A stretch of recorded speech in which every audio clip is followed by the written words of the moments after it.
Shirley, my German friend, who's always in the background of this course, helping to make it possible, I told her about Titus Andronicus chatting, and she didn't know about it. And when I told her I was going to tell my viewers to not see it, and her comment was, you know, if you tell them not to see it, well, then they're going to go see it. That happens always.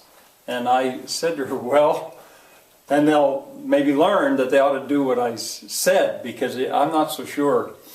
I'm not so sure you would like seeing this. But that brings me to Josh's comment. Yesterday, I think it was yesterday, maybe this morning, I received a comment from a guy named Josh saying, I loved Titus. And I answered to him, well, you would, because Josh had played the part of Macbeth when he was in high school.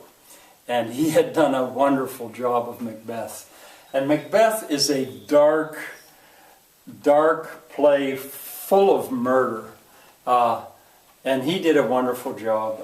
And he played opposite Lady Macbeth, who at that time was his girlfriend. And so it wasn't hard to make the two of them act like they liked each other. And Lady Macbeth, they did such a good job. Lady Macbeth is almost gothic, and they did that to the hilt.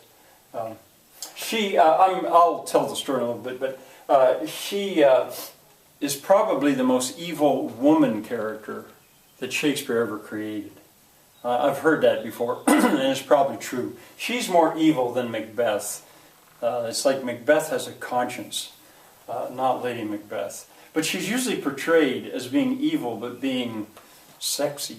Bad, but sexy. Gothic. Anyway, it was timely that he... So thanks, Josh. You're probably watching. All right, Macbeth is a Scottish play. See the Mac? Sometimes it's called the Scottish play, and there's various things about, bad luck or something about it. I don't pay attention to that. It is a very, very good play.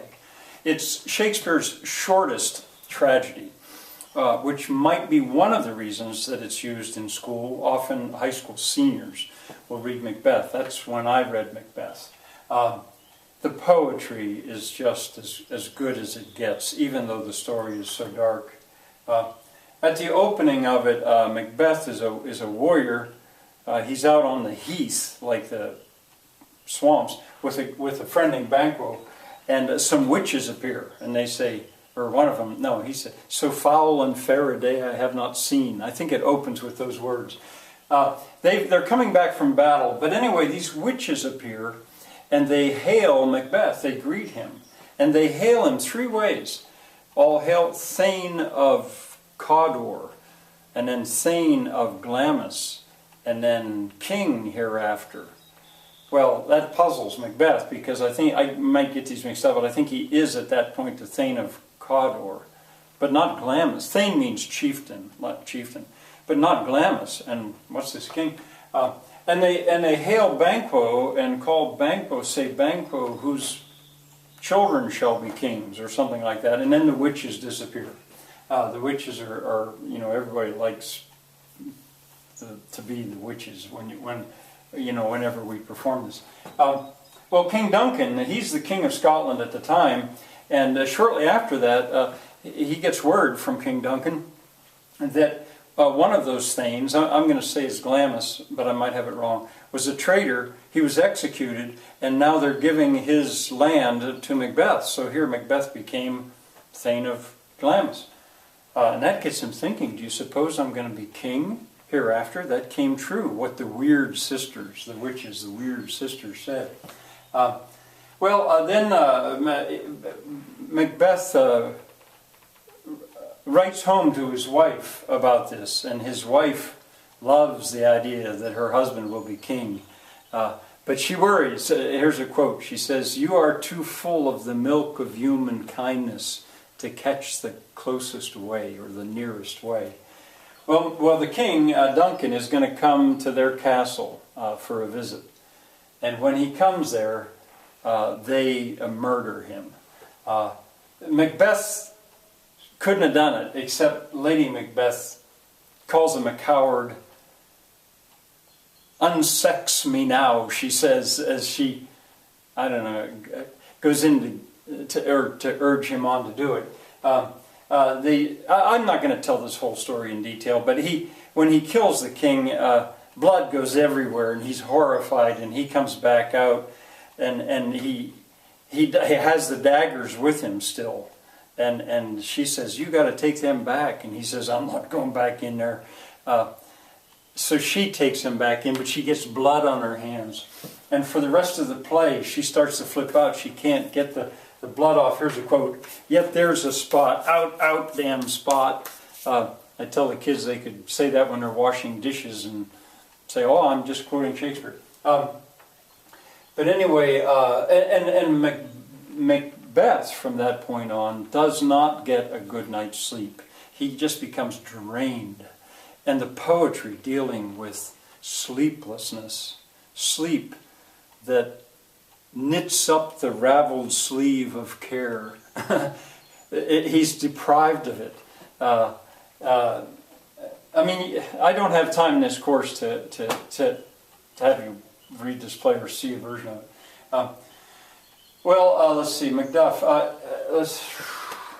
He's gonna murder. No, not Macduff. Banquo. Banquo. His choice. He does. Macbeth does become king, but then he worries about Banquo. His children are going to be kings, and so he's going to murder Banquo, and he does so. But Banquo's son escapes, and then when they have a feast, Banquo is supposed to be there, but he's been murdered, and there's an empty seat. And when Macbeth comes in, he sees this empty seat, and everybody says to him, sit down at the table." And he says, "All the seats are full." And they don't know what he's talking about. There's an empty seat there. But he looks, and here it's Banquo's ghost. And Banquo's got, I always pick a kid when I tell this play that's got long hair, a boy with long hair, because it's all covered with blood. He says, "Don't shake your gory locks at me," as he shakes his hair, and the king starts flipping out, and Lady Macbeth has to make excuses for him. Well, as time goes on, he eventually goes. A bunch of people flee to England to get an army to come back to get Macbeth. And Macbeth at one point goes back to the witches to find out what's the future hold. And there's where that real famous line, they're stirring there. "Double, double, toil and trouble, fire burn and cauldron bubble," they say as they mix their brew. And they tell Macbeth three things. He thinks he's okay. I probably won't remember them all. But one is, until Birnam Wood come to Dunsinane Castle, he's okay. And that no man born of woman can ever harm him. He said, Birnam Wood is far away from Dunsinane Castle.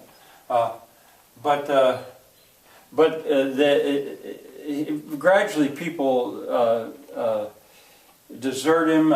He has Macduff's wife and children all killed at one fell swoop, is a quote from that.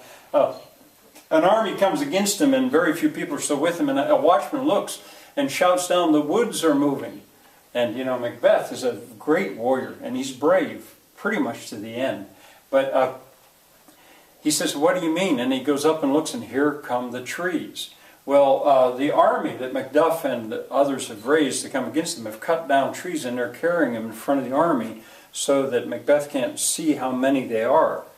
And so here, Birnam Wood is coming to Dunsinane Castle. Just before the battle, he gets word that his wife has died.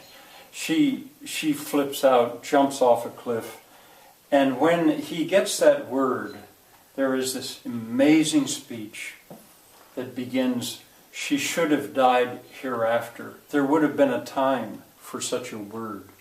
He doesn't have time to grieve. He's got to go into battle.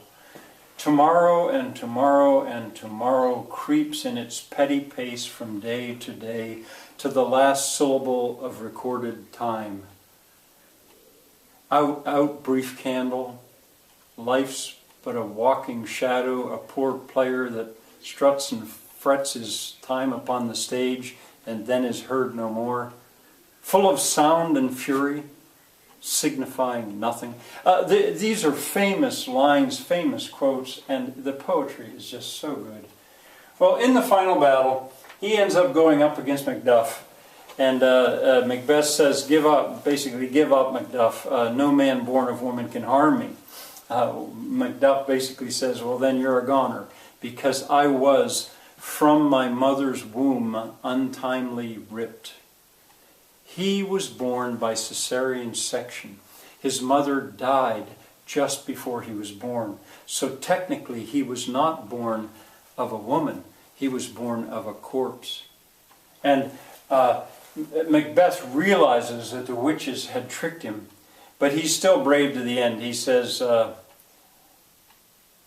lay on, Macduff, and damned be him who first cries, hold enough. Hold enough. And the two fight to the death off stage, and Macduff comes back in carrying Macbeth's head.